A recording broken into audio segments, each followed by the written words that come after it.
Fair shot লন্ডনের ৮-১০টা সাধারণ coffee শপের মতো দিনভর মুখর থাকে, তবে দেখে সাধারণ মনে হলেও এই কফি শপের আড়ালে লুকিয়ে আছে অসাধারণ এক গল্প।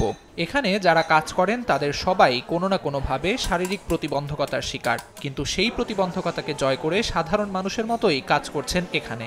শারীরিক বিভিন্ন প্রতিবন্ধকতার কারণে কাজ না পাওয়া তরুণ তরুণীদের প্রশিক্ষণের মাধ্যমে কর্মক্ষেত্রে প্রবেশের সুযোগ করে দিয়েছে ফেয়ার শট কর্তৃপক্ষ।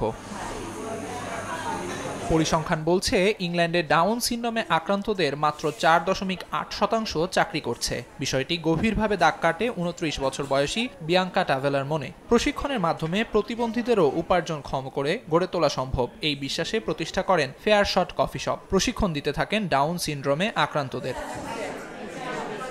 ফেয়ার শটের প্রশিক্ষণার্থীদের মধ্যে রয়েছেন শ্রবণ প্রতিবন্ধী, বাক প্রতিবন্ধী, বুদ্ধি প্রতিবন্ধী, মোটর স্কিলের সমস্যা ও ডাউন সিনড্রোমে আক্রান্তরা। এই প্রোগ্রামে প্রতি বছর 15 জন বিশেষ চাহিদা সম্পন্ন ব্যক্তিকে বেতনভুক্ত চাকরির জন্য প্রস্তুত করা হয় বলে জানান ফেয়ার শটের প্রতিষ্ঠাতা ও প্রধান নির্বাহী টাভেলা। বলেন, এরই মধ্যে 19টি প্রতিষ্ঠান এই কফি শপ থেকে প্রশিক্ষণপ্রাপ্তদের চাকরি দিতে সম্মত হয়েছে। বিভিন্ন কফি শপ ছাড়াও এদের মধ্যে রয়েছে দ্য আইভি রেস্তোরাঁ সহ গোল্ডম্যান স্যাক্সের মতো বড় বড় কোম্পানি। নিয়োগকর্তারাও এমন মহৎ কাজের অংশ হতে পেরে আনন্দিত বলে জানান টাভেলা।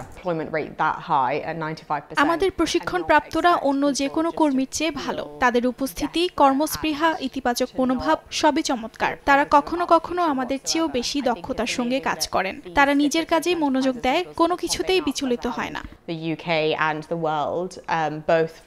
কর্মক্ষেত্রে প্রবেশ করতে পেরে খুশি প্রশিক্ষণপ্রাপ্তরাও। নিজের সামর্থ্য ও শক্তিমত্তার পরিচয়ে গর্বিত তারা। আমি যে বেতনের চাকরি পেয়েছি তাতে আমি অত্যন্ত গর্বিত। আগে বিভিন্ন নিয়োগকর্তা আমাকে ফিরিয়ে দিয়েছে, তবে প্রশিক্ষণের পর আমি চাকরি পেয়েছি। নিজের সামর্থ্যের প্রমাণ দিতে পারছি। কফি শপ থেকে পাওয়া অর্থ পুরোটাই প্রশিক্ষণের জন্য ব্যয় করা হয় বলে জানান টাভেলা। এছাড়াও প্রতি বছর 4.5 লাখ পাউন্ড তহবিল সংগ্রহ করেন তিনি। আমিরুল ইসলাম আলিফ, সময়ের সংবাদ।